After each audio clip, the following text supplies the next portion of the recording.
अल निनोच्या प्रभावामुळे जगात हवामानात लक्षणीय बदल झाला आहे. याचा थेट परिणाम भारताच्या मान्सूनवर देखील झाला आहे. त्यातच आता अल निनोबाबत धक्कादायक अपडेट समोर आली आहे.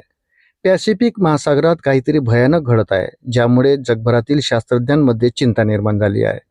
पॅसिफिक महासागरात उष्ण पाण्याची 14,500 किलोमीटर लांबीची उष्ण पाण्याची एक प्रचंड लाट महासागरात स्थिरपणे पुढे सरकत आहे. यामुळे संपूर्ण जगाला धोका निर्माण झाला आहे. पॅसिफिक महासागरात उसळलेली ही लाट इंडोनेशियातून उगम पावत असून हळूहळू दक्षिण अमेरिकेकडे सरकत आहे. या बदलाच्या पार्श्वभूमीवर अमेरिकेची हवामान संस्था NOAA ने 11 जून रोजी अल निनोचा प्रभाव पुन्हा वाढू शकतो याची पुष्टी केली आहे. सर्वात आश्चर्यकारक गोष्ट म्हणजे ही लाट कोणत्याही जहाजाला किंवा माणसाला दिसलेली नाही. अवकाशातील नासाच्या सेंटिनेल-6 मायकेल फ्रेलिच उपग्रहाने ही लाट कॅमेऱ्यात कैद केली आहे. जिथे जिथे गरम पाणी समुद्रापर्यंत पोहोचले, तिथे समुद्राची पातळी सुमारे 15 सेंटीमीटरने वाढली. या बदलावरून असे सूचित झाले की समुद्राच्या आत एक मोठी हालचाल होत असल्याचे निरीक्षण शास्त्रज्ञांनी नोंदवले आहे. यामुळे अल निनोचा परिणाम पुन्हा एकदा होऊ शकतो. अल निनो हा महासागर आणि हवामानातील एक नैसर्गिक बदल आहे.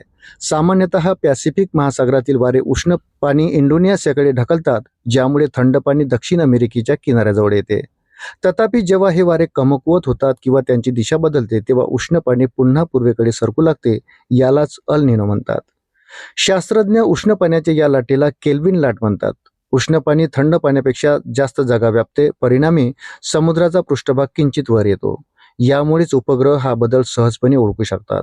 शास्त्रज्ञांच्या मते यावर्षीचा अल निनो खूप तीव्र असू शकतो.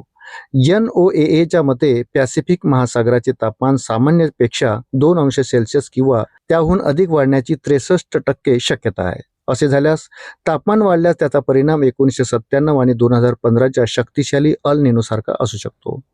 अल निनोचा प्रभाव भारतासाठी अत्यंत धोकादायक ठरू शकतो, कारण तीव्र अल निनोचा मान्सूनवर परिणाम होतो. यामुळे कधीकधी पावसाचे प्रमाण कमी होऊ शकते. यामुळे दुष्काळ पडू शकतो. कृषी आणि पाणीटंचाई यासारख्या समस्या गंभीर होऊ शकतात. हवामान शास्त्रज्ञांच्या मते हिंदी महासागरातील इतर हवामान परिस्थिती या उष्ण लाटेचा प्रभाव काही प्रमाणात करू शकतात. या वर्षाच्या अखेरपर्यंत अल निनो पूर्णपणे सक्रिय होऊ शकतो. त्यामुळे जगभरातील हवामान संस्था समुद्रातील या बदलावर सतत लक्ष ठेवून आहेत, कारण त्याचा परिणाम केवळ एका देशाच्या हवामानावरच नव्हे तर संपूर्ण जगावर होऊ शकतो. अशाच नवनवीन अपडेट्ससाठी व्हिडिओला लाईक आणि चॅनलला सबस्क्राईब जरूर करा. धन्यवाद.